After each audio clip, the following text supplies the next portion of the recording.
Hello hi, ഇന്ന് നമ്മൾ ഉണ്ടാക്കാൻ പോകുന്നത് നല്ല എളുപ്പത്തിലൊരു ബീട്രൂട്ട് തോരനാണ്. അതിന് വേണ്ടിയിട്ട് ബീട്രൂട്ട് കുറച്ചൊന്ന് നമ്മളിതുപോലെ ഒന്ന് ചീവി എടുക്കണം, തോലൊക്കെ കളഞ്ഞിട്ട്.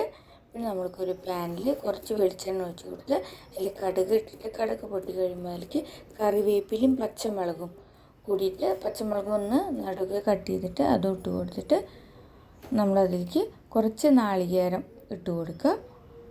എന്നിട്ട് ആ നാളികേരം ഒന്ന് നന്നായിട്ട് ജസ്റ്റ് ഒന്ന് റോസ്റ്റ് ചെയ്തെടുക്കുക വേണ്ടു.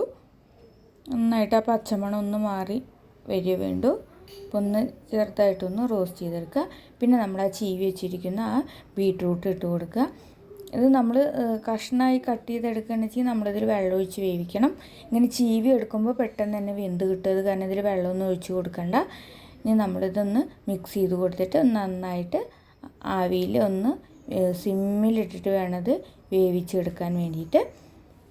എന്നിട്ടൊന്ന് അടച്ച് വെച്ചിട്ട് കുറച്ച് മഞ്ഞൾപ്പൊടി ഉപ്പും കൂടി ഇട്ട് കൊടുക്കണം.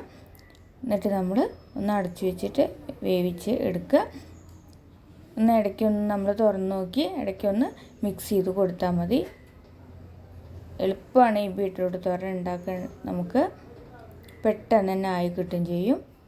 ഇപ്പോൾ പകുതി വേവായി വന്നിട്ട് ഇനി നമ്മൾക്ക് ഒന്നും കൂടി അടച്ച് വെച്ചിട്ട് നന്നായിട്ടൊന്ന് മിക്സ് ചെയ്ത് കൊടുത്താൽ നമ്മുടെ നല്ല ടേസ്റ്റുള്ള ബീട്രൂട്ട് തോരൻ റെഡിയായി.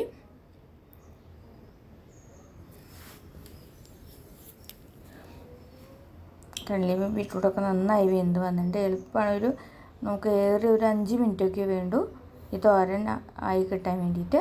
അപ്പോൾ എല്ലാവരും ഉണ്ടാക്കി നോക്കണം. സബ്സ്ക്രൈബ് ചെയ്യാത്തവരൊക്കെ ഒന്ന് സബ്സ്ക്രൈബ് ചെയ്യണേ. അപ്പോൾ അടുത്തൊരു ഈസി റെസിപ്പി ആയിട്ട് കാണാം. Okay, by.